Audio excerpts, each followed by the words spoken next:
Hello viewers, আসসালামু আলাইকুম। This is Isam Salem. Welcome to my new episode. আর এই এপিসোডে আমার পিছনে যে টিভিটা দেখতে পাচ্ছেন, এটা হচ্ছে গিয়ে আমাদের পুরাতন টিভি। তো এই টিভিটার সাউন্ড কার্ড নষ্ট হয়ে গেছে, প্লাস এটার বয়স অনেক হয়ে গেছে আর কি। এই টিভিটাকে যে সময় কেনা হয়েছিল, তো সেই সময় হচ্ছে শুধু এলসিডি টিভি পাওয়া যেত এবং স্মার্ট টিভি, অ্যান্ড্রয়েড টিভি এগুলোর কোনো অস্তিত্বই ছিল না। তো আজকে আমরা এরকম একটা পুরাতন টিভিকে অ্যান্ড্রয়েড টিভিতে ট্রান্সফার করব। কিভাবে করব সেটা জানতে সাথেই থাকুন। ওকে, আপনাদের টিভিকে স্মার্ট টিভিতে ট্রান্সফার করতে গেলে আপনাদের যে জিনিসটা লাগবে প্রথমে, সেটা হচ্ছে গিয়ে একটা টিভি বক্স।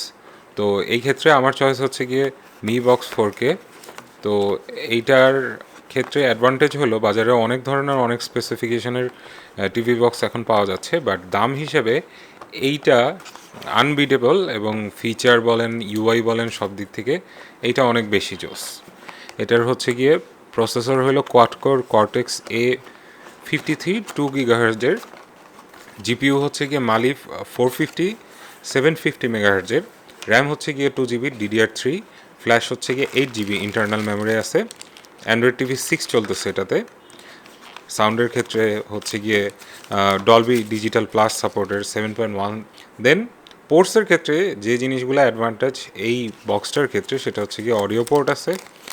এরপরে ইউনিভার্সাল সিরিয়াল বাস পোর্ট আছে, যেটা দিয়ে আপনারা এক্সট্রা ল্যান কেবল কানেক্ট করতে পারবেন, এক্সট্রা ইউএসবি ডিভাইস কানেক্ট করতে পারবেন, কন্ট্রোলার কানেক্ট করতে পারবেন। সেই ছাড়া ব্লুটুথে হচ্ছে গিয়ে স্পিকার, এগুলো সবই কানেক্ট করতে পারবেন, হেডফোন কানেক্ট করতে পারবেন। আমার ক্ষেত্রে যে জিনিসটা এই বক্সটা কেনার পিছনে প্রধান কারণ ছিল, সেটা হচ্ছে গিয়ে আমার ড্রয়িং রুমে ওয়াইফাই কানেকশনটা একটু কম।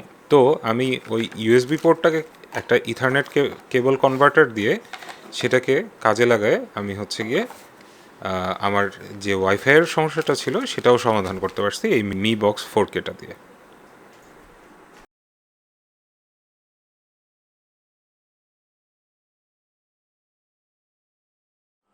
তো এই ছিল মি টিভি বক্সের আনবক্সিং। তো মি টিভির বক্সের সাথে দেখতে পাচ্ছেন টিভি বক্সটা আসবে, তারপরে হচ্ছে গিয়ে এই রিমোটটা আসবে। রিমোটটা জোস, অনেক সুন্দর, এবং যে পলিথিনে কভার আসছিল সেটা দিয়েই মনে রাখছি, কারণ হচ্ছে আপনারা যারা রিমোট ইউজ করেন জানেন সবাই যে এই রিমোটটার চেহারার অবস্থা কী হয় কিছুদিন পর। এনিওয়েজ, সো পলিথিন রিউজ করলাম আর কি, এনভায়রনমেন্ট ফ্রেন্ডলি একটা জিনিস। একটা পলিথিন সেভ হলো। যাই হোক, তার পরে আসে হচ্ছে গিয়ে এই এইচডিএমআই কেবল। এইচডিএমআই কেবলের কোয়ালিটি মোটামুটি ভালোই লাগছে আমার কাছে। সো এইটার আর হচ্ছে গিয়ে একটা অ্যাডাপ্টার, মানে মিডিবি বক্সটাকে চালানোর জন্য। তো এটার বাদে আরেকটা জিনিস আমি কিনছি, এটা খুব নর্মাল একটা ল্যান টু ইউএসবি কনভার্টার। মানে আমার হচ্ছে গিয়ে কানেকশনটা, ইন্টারনেটের কানেকশনটা আমি সরাসরি হচ্ছে গিয়ে ল্যান কেবল দিয়ে দিব রাদার দেন ওয়াইফাই। কারণ হচ্ছে কি, এই যে টিভি বক্সটা, এই টিভি বক্সটা হচ্ছে গিয়ে 4K supported. So 4K supported জিনিস আমি হচ্ছে গিয়ে এই রুমেও এমনিতেও একটু ওয়াইফাই কম পাই।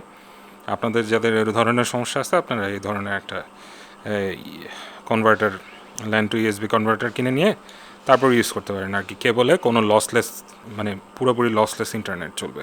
মি টিভি বক্সের সবচেয়ে বড় যে অ্যাডভান্টেজ আমার মনে হয়, যে এই যে একটা ইউএসবি পোর্ট দিছে সেইটা, এবং সাথে আমার মতো সিনারিও যাদের যাদের হচ্ছে গিয়ে সাউন্ড কার্ড নষ্ট হয়ে গেছে, তাদের জন্য এই যে এই অডিও পোর্টটা হচ্ছে গিয়ে সবচেয়ে বড় সলিউশন। আর চলে না, এখন দেরি না করে সেট আপটা করে ফেলা যাক। তো আচ্ছা, মোটামুটি কানেকশনগুলো লাগানো শেষ। একটা জিনিস দেখাই দিই, সেটা হচ্ছে গিয়ে টিভিকে যদি স্মার্ট টিভিতে মানে ট্রান্সফার করতে চান, তাহলে আপনাদের যে জিনিসটা দরকার সেটা হলো এইচডিএমআই পোর্ট। তো পুরান এলসিডি টিভি হওয়া সত্ত্বেও এই টিভিটাতে হচ্ছে গিয়ে এইচডিএমআই পোর্ট সবই ছিল, যার কারণে সাকসেসফুলি আমি এই যে এইচডিএমআই পোর্টটা দিয়ে কানেক্ট করে তারপর হচ্ছে গিয়ে আমার এই মি টিভি বক্সের সাথে লাগাইতে পারছি। বিসমিল্লাহ। So far so good.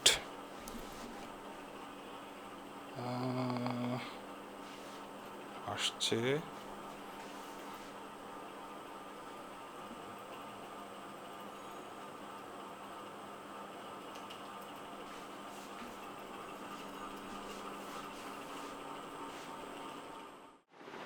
So আমার সেট আপ করা সব শেষ, ফুললি সেট আপ করা সব শেষ।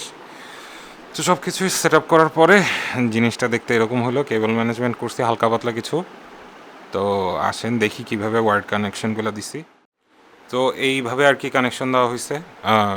টিভি থেকে এইচডিএমআই এখানে এসে লাগছে, স্পিকার থেকে হচ্ছে অডিও জ্যাকটা এসে লাগছে এখানে, আর এইটা হচ্ছে গিয়ে ল্যান টু ইউএসবি কনভার্টার একটা লাগানো হয়েছে। আমি আমার আইএসপিকে বলে এই যে এইখান থেকে বাইরে থেকে মানে আমার রাউটার থেকে বাইরে দিয়ে একটা তার নিয়ে এসে এখানে লাগাইছি। এটার কারণ প্রথমে যেটা এক্সপ্লেন করছিলাম আপনাদের, যে আমার এই রুমের পার্টিকুলারলি এই জায়গাটায় হচ্ছে গিয়ে ওয়াইফাই নেটওয়ার্ক একটু কম। So I added this. আর আমি যেটা আনবক্সে দেখাইছিলাম ওইটা ভালো না ভাই। এই ধরনের জিনিস যখন কিনবেন খুবই ভালো কোয়ালিটির ব্র্যান্ডেরগুলো কেনার চেষ্টা করবেন, নাহলে স্পিড পাবেন না। আমি এটা লাগাইছি, লাগানোর পরে আপনাদের সবাইকে স্পিডটা চেক করে দেখাবো। তো মোটামুটি সব কানেকশন দেওয়া শেষ। চলেন এখন আমরা টিভিতে চলে যাই। সো এই হচ্ছে আমার পুরনো নষ্ট টিভি এখন স্মার্ট টিভিতে ট্রান্সফার হয়ে গেছে। দেখতে পাচ্ছেন এখানে কয়েকটা অ্যাপ আমি আগে থেকে ইনস্টল করে রাখছিলাম আপনাদেরকে দেখানোর জন্য। সো মানে এই স্পিড টেস্ট অ্যাপটা দিয়ে আমরা হচ্ছে গিয়ে আইএসপি থেকে যে প্রোভাইডেড স্পিড সেটা পাচ্ছি কি না ওয়্যার্ড কানেকশনের মাধ্যমে সেটা জাস্ট টেস্ট করা। দেখতে পাচ্ছেন যে মোটামুটি স্পিড এখানে ভালোই পাচ্ছে। সো যেহেতু ওয়্যার্ড কানেকশন, ওয়্যারলেস কানেকশনে যে স্পিড কম পাওয়া বা রিচ কম, ওয়াইফাই নেটওয়ার্কটা রিচ কম পাওয়া, ওই ধরনের কোনো প্রবলেম এখানে হচ্ছে না। এই গেল হচ্ছে গিয়ে স্পিড টেস্ট। তারপরে আমরা কয়েকটা বাংলা চ্যানেল দেখি। বাংলা চ্যানেলের জন্য প্রথমে আপনাদের একটা প্লে স্টোর থেকে টফি নামে অ্যাপ আছে, সেটা নামায় নিলেই হবে। এখানে সবগুলো বাংলা চ্যানেল আপনারা সিকোয়েন্সিয়ালি দেখতে পাবেন। এই যে চ্যানেল আই চলবে। Rajshahi city mayor AHM Khairuzzaman Liton, অর্থবান ও সব রাজনৈতিক দল। তারপরে আরও বাংলা যত চ্যানেল আছে, চ্যানেল 24, এখানে অনেক বাংলা চ্যানেল আছে দেখতেই পাচ্ছেন। NTV, news 24, Somoy, Boishakhi, Desh TV, Bangla, Animal Planet, Sony, এই তো এগুলো অনেক ধরনের চ্যানেল আছে। তো ইউজুয়ালি আমি নিউজ চ্যানেলগুলো বেশি দেখি, বাকিগুলো অতটা প্রয়োজন হয় না। আর লেটস ওয়াচ ইউটিউব নাও। ইউটিউবে আমরা যেটা করব সেটা হচ্ছে আমরা একটা 4K ভিডিও দেখব।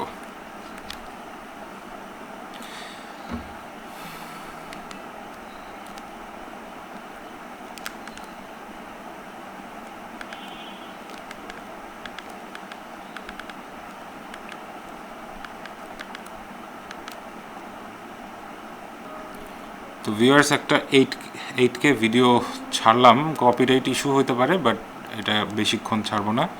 Picture quality is really good, দেখতেই পাচ্ছি। আমি জাস্ট হচ্ছে আপনাদের কোয়ালিটিটা দেখাচ্ছি। কোয়ালিটি এই যে দেখেন, এখানে 4Kতে স্ট্রিমিং হচ্ছে, খুবই ভালো স্পিড পাচ্ছি, কোনো বাফার বা কিছু সমস্যা নাই। সো এই তো ইউটিউব, এই যে ইউটিউবের সবগুলো অ্যাপ এখানে চলে আসে।